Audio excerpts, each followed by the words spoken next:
BSc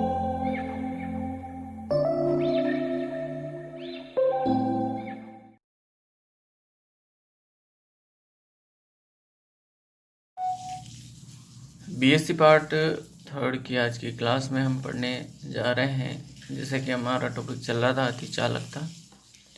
तो अतिचालकता में हमने देखा था कि कैमर्लिन ओनेस जो वैज्ञानिक हुए उन्होंने बताया कि एक निश्चित अल्प ताप पर धातु की जो प्रतिरोधकता है वह असामान्य रूप से अत्यल्प लगभग शून्य हो जाने के पश्चात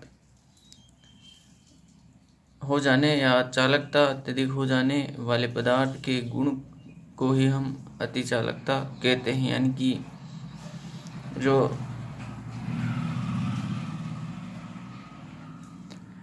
प्रतिरोधकता है वो लगभग शून्य के बराबर हो जाती है। तो उस स्थिति में जो पदार्थ है उस पदार्थ के गुण को हम अतिचालकता कहते हैं। तो हमने इसको पढ़ा था और अतिचालकता के प्रायोगिक लक्षणों को हम देख रहे थे। तो अतिचालकता के प्रायोगिक लक्षण में हमने क्रांतिक ताप को देख लिया था, क्रिटिकल टेम्परेचर को देख लिया था। क्रिटिकल टेम्परेचर के अंतर्गत हमने देखा था कि एक निश्चित ताप जिससे कम ताप पर पदार्थ को ठंडा करने पर पदार्थ का प्रतिरोध एकाएक शीघ्रता से कम होता है और शून्य की ओर धीरे धीरे बढ़ने लगता है, उसकी ओर अग्रसर होता है। इस ताप को ही हम क्रांतिक ताप कहते हैं। क्रांतिक ताप से अधिक ताप पर पदार्थ सामान्य अवस्था में तथा कम ताप पर अतिचालक अवस्था में होता है। इसके बाद हम बात करते हैं दीर्घस्थायी धारा की। जो अतिचालक अवस्था में किसी वलयाकार अतिचालक पदार्थ में दिष्ट धारा एक बार प्रारंभ कर क्षणिक रूप से प्रवाहित की जाए तो विनाशय के धारा अनवरत रूप से 1 वर्ष से अधिक समय तक उसमें प्रवाहित होती रहती है, बनी रहती है। इस धारा को ही हम दीर्घस्थायी धारा कहते हैं। यानी कि एक बार धारा प्रवाहित करने पर इन प्रकार के पदार्थों में लगभग 1 वर्ष तक जो है इनमें धारा का प्रवाह बना रहता है। इस प्रकार की धारा को हम दीर्घस्थायी धारा कहते हैं।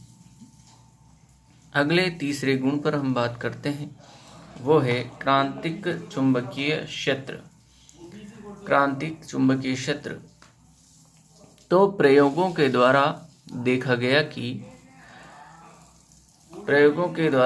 यह प्राप्त किया कि जब अतिचालक अवस्था में पदार्थ पर बाह्य चुंबकीय क्षेत्र आरोपित किया जाता है, यानी कि कोई अतिचालक है और अतिचालक अवस्था में किसी पदार्थ पर बाह्य से चुंबकीय क्षेत्र हम लगा रहे हैं, तो उसके अतिचालकता गुणों में क्या आती है? कमी आती है। चुंबकीय क्षेत्र लगाने पर उसके अतिचालकता गुणों में क्या आती है? कमी आती है। अतः चुंबकीय क्षेत्र के किसी सामर्थ्य के लिए पदार्थ में अतिचालकता गुण संपूर्ण रूप से नष्ट किया जा सकता है। आरोपित चुंबकीय क्षेत्र का वह सामर्थ्य जो पदार्थ के अतिचालकता के गुण को नष्ट करने के लिए आवश्यक है, क्रांतिक चुंबकीय क्षेत्र कहलाता है। तो यहाँ से एक महत्वपूर्ण डेफिनेशन हमारे पास आती है कि क्रांतिक चुंबकीय क्षेत्र किसे कहते हैं।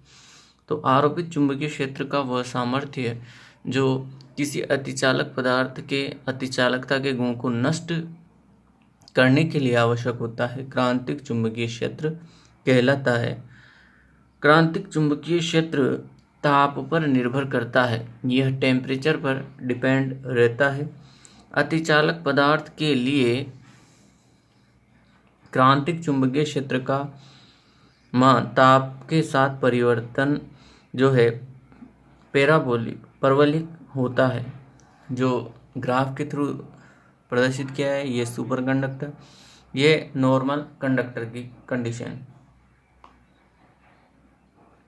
तो यहाँ हम देख सकते हैं कि जैसे जैसे हम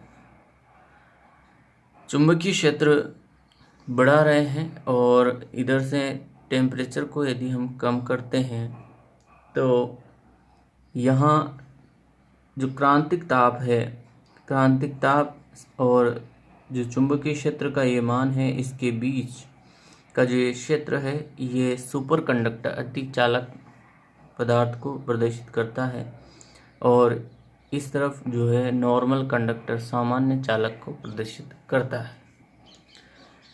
यह परवलयिक जो वक्र है संक्रमण वक्र कहलाता है, तथा जो क्रांतिक चुंबकीय क्षेत्र है उसे फाइंड आउट किया जा सकता है। BCT is equal to BC 0 की कंडीशन में, और जब टेम्परेचर 0 हो 1 - T²/TC²। इसके बाद हम अगले प्रभाव पर बात करते हैं, जो कि कहलाता है माइसनर प्रभाव। माइसनर तथा ओसनफेल्ड ने प्रयोगों में पाया कि जब अतिचालक पदार्थ को बाह्य चुंबकीय क्षेत्र में रखकर क्रांतिक ताप से कम ताप तक ठंडा करते हैं, तो चुंबकीय बल रेखाएं बाहर की ओर प्रतिस्थापित हो जाती है। यानी कि जो अतिचालक पदार्थ है उसे हम बाह्य चुंबकीय क्षेत्र में रख करके जो इसका क्रिटिकल टेम्परेचर है उससे कम टेम्परेचर तक हम उसको क्या करते हैं, ठंडा करते हैं। तो ठंडा करने पर जो इसमें उपस्थित चुंबकीय बल रेखाएं हैं, वो चुंबकीय बल रेखाएं क्या हो जाती है, यहाँ से इसके अंदर से बाहर की ओर विस्थापित हो जाती है। तो इस प्रकार के जो चुंबकीय बल रेखाएं उनका विस्थापन होना, ये कहलाता है आपके माइसनर प्रभाव।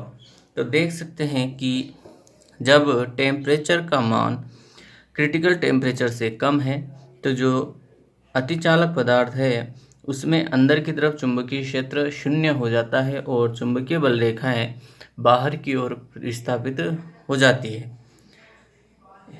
दूसरे डायग्राम में हम देख रहे हैं कि T जो टेम्परेचर का मान है क्रिटिकल टेम्परेचर से अधिक है, तो चुंबकीय बल रेखाएं उसमें से पास आउट हो रही है, यानी कि यहाँ चुंबकीय क्षेत्र का मान 0 नहीं है।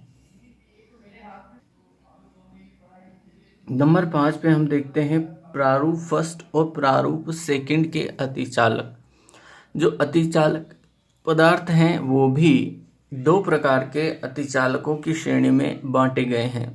तो प्रारूप फर्स्ट और प्रारूप सेकंड के अतिचालक, क्रांतिक ताप से कम ताप पर अतिचालक पदार्थों पर बाह्य चुंबकीय क्षेत्र आरोपित किया जाता है, तो उनका व्यवहार प्रति चुंबकीय पदार्थों की भांति प्राप्त होता है।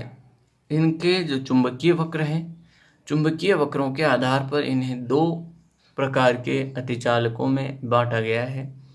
जो प्रथम वक्र देख रहे हैं, यदि पदार्थ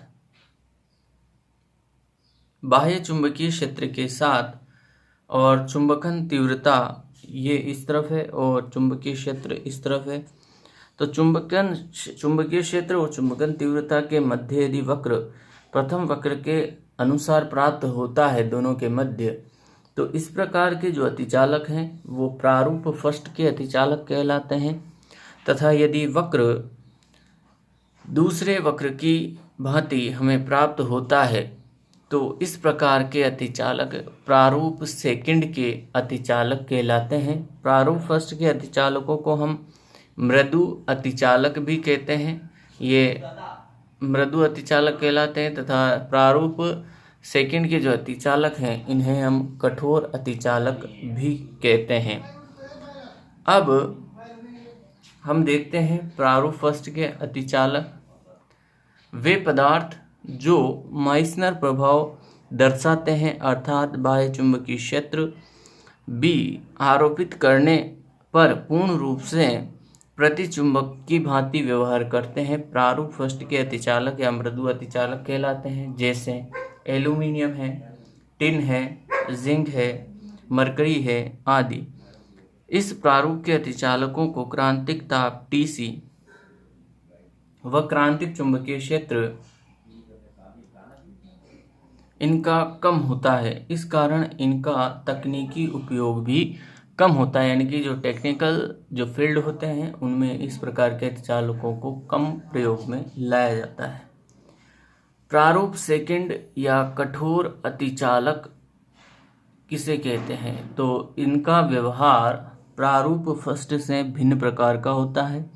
इनका वक्र द्वितीय वक्र जैसा कि ऊपर बताया गया है उसके समान ये व्यवहार प्रदर्शित करते हैं, जिसके अनुसार क्रांतिक चुंबकीय क्षेत्र BC1 से कम, बाह्य चुंबकीय क्षेत्र तथा तीव्रता के मध्य जो वक्र है वो पूर्ण रूप से प्रतिचुंबक की भांति व्यवहार रखते हैं तथा 0 से BC1 परास में चुंबकीय बल रेखाएं बाहर की ओर विस्थापित होती है, यानी कि क्रांतिक चुंबकीय क्षेत्र इनका निम्न होता है। यानी कि 0 से और BC1 के मध्य का जो चुंबकीय क्षेत्र है ये आपके ये कहलाता है 0 से BC1 का ये निम्न क्रांतिक चुंबकीय क्षेत्र कहलाता है।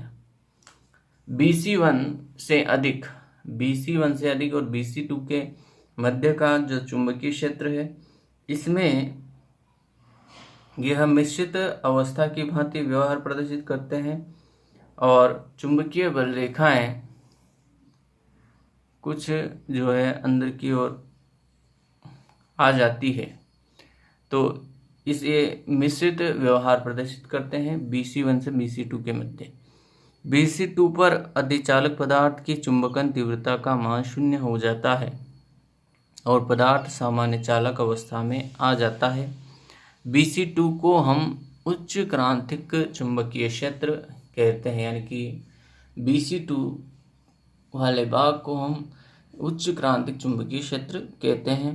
यानी कि 0 से BC1 जो है निम्न क्रांतिक चुंबकीय क्षेत्र और BC2 और उससे ऊपर का जो क्षेत्र है उच्च क्रांतिक चुंबकीय क्षेत्र कहलाता है। इन्हें कठोर अतिचालक पदार्थ कहते हैं, जैसे वेनेडियम है, नायोबियम है, जर्मेनियम है, इस प्रकार। तो आज की क्लास में इतना ही, नेक्स्ट क्लास में हम इससे आगे पढ़ेंगे। Thank you.